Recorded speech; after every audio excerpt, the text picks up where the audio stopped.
Les deux plus grandes villes de la Beauce verront un nouveau visage à la mairie. Claude Morin et Gaétan Vachon tirent leur révérence après plus d'une décennie au pouvoir. Qui les remplacera? L'ère Morin, c'est terminé. L'heure est au débat entre Sylvie Auveilleux et Manon Bougie, les candidats à la mairie de Saint-Georges. C'est important, l'expérience. Manon Bougie est mairesse suppléante depuis 10 ans et conseillère municipale depuis 16 ans. Sa priorité, faire un plan de match. C'est ça que j'appelle la planification stratégique. Il y en a peut-être qui connaissent ça, qui ont déjà fait ça, mais je pense qu'on doit commencer par planifier, se mettre ensemble, puis décider de nos priorités. Vraiment important. Le développement économique, la saine gestion des fonds publics et l'accès à la propriété sont au nombre des thèmes abordés au royaume de la PME. Il faut qu'on puisse être capable de continuer de se développer, mais pas négliger ce qu'on a, pas prendre de retard au niveau de l'entretien de ce qu'on a. S'occuper des routes qu'on a. Accélérer les progrès. Sylvie Auveilleux est propriétaire de plusieurs immeubles résidentiels. Il veut favoriser davantage l'entrepreneuriat. On doit amener des allègements fiscaux.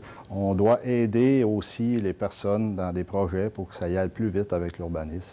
Émettre les permis plus rapidement. L'entrepreneur souhaite aussi faciliter deux projets qui relèvent de Québec, le prolongement de l'autoroute 73 en boulevard urbain et de deuxième pont. Pour dégager le centre-ville du trafic. Des vannes de 125 000 livres sur la première avenue, c'est complètement fou, là. Il faut conserver ces endroits-là. Conseillère municipale depuis 12 ans, la mairesse suppléante Luce Lacroix voit Sainte-Marie comme un pôle attractif pour les familles, les entreprises, mais aussi pour les étudiants du campus de Sainte-Marie du cégep Beauce-Appalaches. Pour faire en sorte que les étudiants restent chez nous, donc étudient, fassent des stages, travaillent chez nous et s'établissent chez nous par la suite.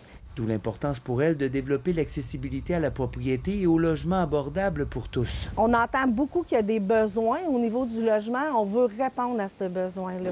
Marco Côté souhaite aussi s'attaquer à la crise du logement. En ce moment, on entend beaucoup le fait que Sainte-Marie, ça serait une ville de riches. Je mets des guillemets à ça, parce que ça devient de plus en plus coûteux. Conseiller municipal depuis 4 ans, il veut regarder de plus près la gestion des dépenses de la ville. On veut revoir les budgets, on veut revoir les dépenses. On sait qu'il y a eu des grosses dépenses dans les dernières années, des gros projets. Là, il va falloir ramener ça un peu plus à la base. Participation citoyenne. Il compte notamment créer des tables de concertation avec la population. Chaque candidat souhaite aussi revaloriser le centre-ville de Sainte-Marie, où près de 400 résidences ont été détruites. Ici Philippe Grenier, Radio-Canada, Sainte-Marie.